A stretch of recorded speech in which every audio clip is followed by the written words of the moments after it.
The Love Talk Show on Liberty Radio.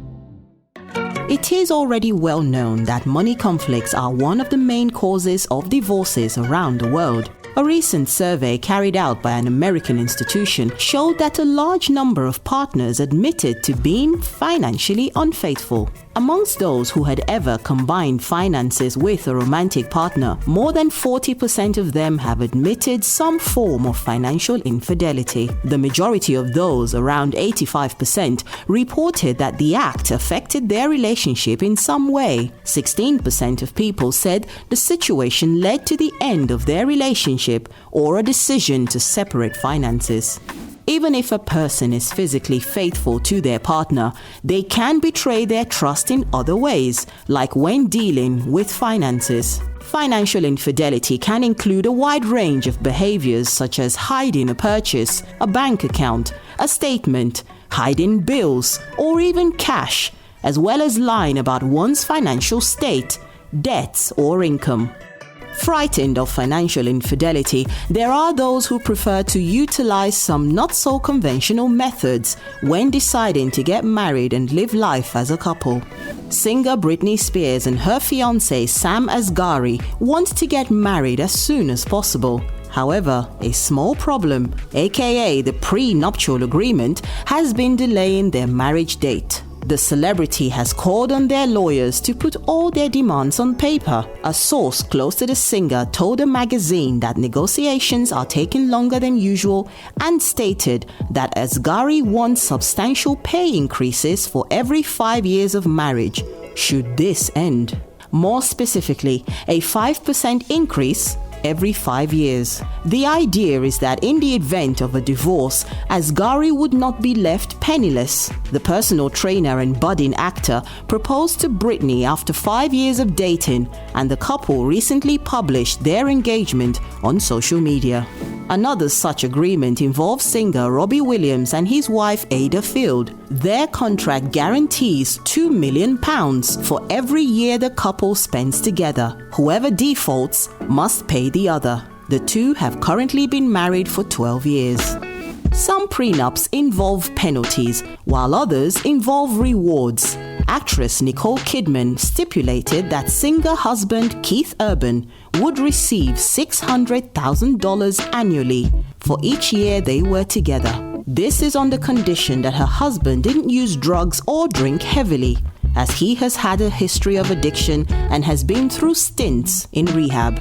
The actress and the singer got married in 2006, and so far, it seems that Urban has been kept in line. In the prenuptial contract between Michael Douglas and Catherine Zeta-Jones, there is allegedly a clause in it stating that in the case of divorce, the actress would receive $3 million for every year of marriage, and Douglas, a rumored sex addict, would have to shell out $5 million to his wife if he cheated on her. The actors have been married since 2000. There are so many millions involved that this can even escape our understanding. What is clear, however, is that honesty and transparency can prevent future financial problems.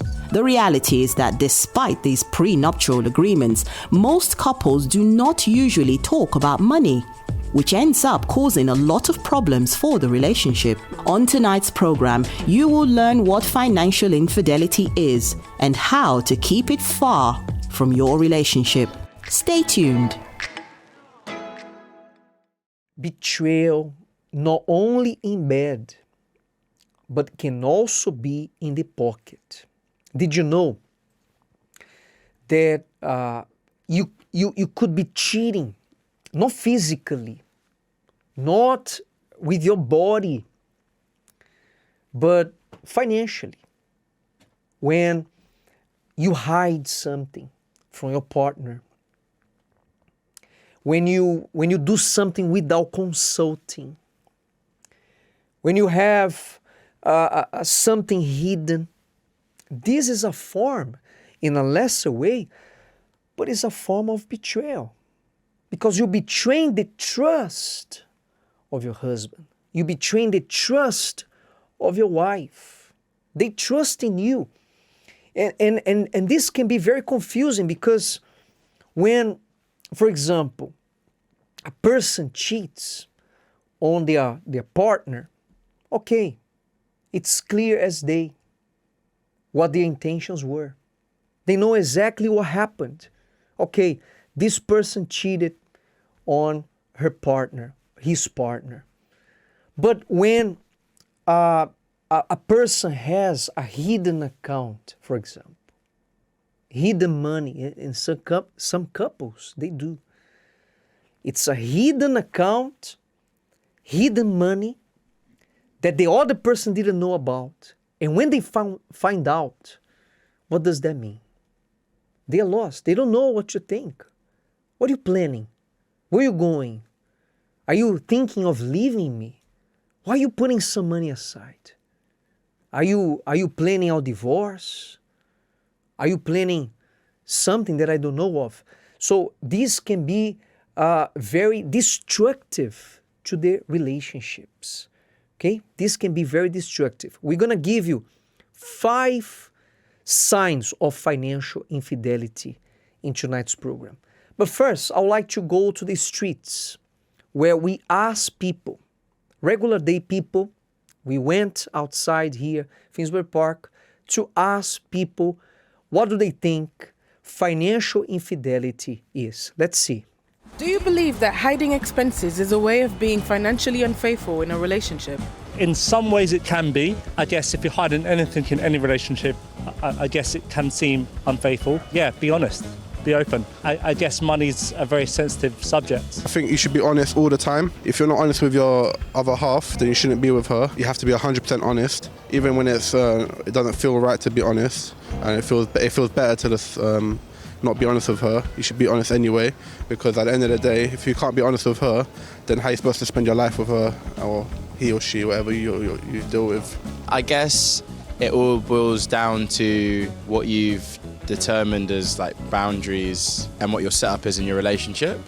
I think if you've got conversation in place where you've said you need to share that information and you don't, I think it's all about what you've agreed with each other, because certain things in certain relationships would be considered as cheating and being dishonest, and in another relationship it's not. So it really depends on the individual couple and what they've agreed on prior to that. And if you're going against the agreement, then yeah, I guess it counts as that. That's a deep question, my God. But if you haven't got 100% a truth, there's no point.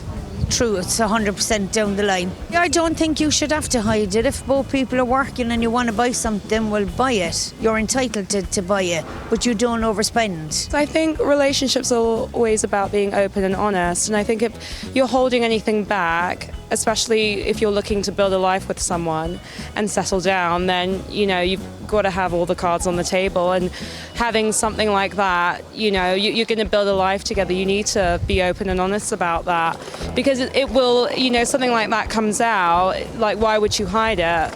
Like, if it's, you know, if you're coming together, then you shouldn't be hiding anything from each other. So, yeah, no, I don't think that's good at all, really. If you're looking for honest, you know, an honest relationship, and to have something long-lasting as well, because you don't want problems down the line. Would that be as bad as cheating on someone with somebody else? No, I wouldn't seem so. Someone might be paid more in a kind of relationship. I don't think it should ever be an issue. Definitely not seen as cheating anyway. It might be seen as lying, but definitely not cheating. Cheating's more something that's physical. Probably not. I think finances is one thing, and I think people do a lot of undesirable things with their money through desperation. Like, sometimes you don't have enough of it, you know, sometimes you want something and it's not agreed on. But I think infidelity, like physically with a person, is like a very, very different thing, because that is another human, and money is money, it comes and goes, but like a partner is very, very different. I think it's tricky. I do think cheating on someone's probably worse, because, you know, you've broken trust there, whereas I feel like when it comes to your finances, if that's something that you're keeping secret, then that's something that you can work towards being more open about. I feel like you can work on that, because it could just be that you've been on your own for a very long time and you don't really know how to navigate things like that, you know, telling your partner about, you know, your financial circumstances. It's not something you're used to. Whereas cheating on someone, you know, you've given your heart to someone, and then to go and, you know, whether it's even emotional or physical, you know, either way, I think it's it's a betrayal of trust. So I think that would probably be worse, in my opinion. Debts, secret bank accounts, helping relatives, addictions, and private expenses. These are the 5 most common reasons, but there are others as well.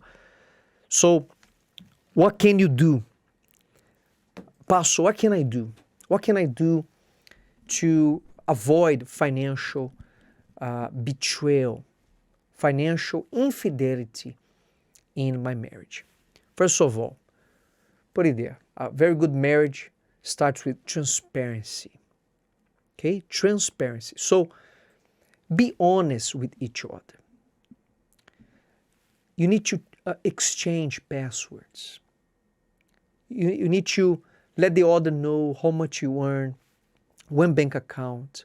Both cell phones, both mobile phones must have access to the account. Sometimes it's only the husband who has the access to the account. Sometimes only the wife. No, both of you must have access to the account at any given moment to check the expenses. Who is using? What this person bought? Everything you must have. You must have in your phone, okay? This is called transparency. Trust. You need to trust. Without trust, there's no marriage. I can imagine. Can you imagine having a marriage like those celebrities? That one of the ladies, she has to pay to keep her husband. She has to pay. The other one, Robin Williams. If anyone leaves this marriage, has a penalty, a fine. He has to pay $2 million a year. A year they've been together. Per year, the other one. So there's no trust whatsoever. Can you imagine being in a marriage that you have to sign a contract, a prenup agreement? Can you imagine being in a marriage that the husband and the wife has a separate account and they are saving money? God knows why. So you don't want to be in this position, okay? Commitment, agreement, commitment. You know what you should do? Have a budget. Both of you, husband and wife, have a budget that you agree on. You agree on that and you stick to the plan. You are committed to that. And you agree. You agree. Look, up until this you can spend. This is your allowance this month. Okay? Okay, this money you spend with yourself. And this I spend with myself. There must be this. You know, sometimes we see couples also that the husband spends all the money with things that don't matter. And the wife, poor wife, she doesn't even have clothes. The husband has the latest gadgets, the latest trends. Because he goes there and he spends it all. This is wrong. You have to agree. But sometimes you see the husband has everything. The husband has the latest gadgets. The husband has the latest video games. The husband has everything. He buys everything. He even has a telescope to look at the moon. And the wife doesn't even have clothes. This is wrong. This is wrong. You're in the wrong. This is unfair. You need to be fair. You need to spend wisely. Before buying, you need to think, you're not single, you need to think of both of you. What benefits does the telescope is going to do when people can look at your wife with naked eyes and see that their clothes are old? Am I right?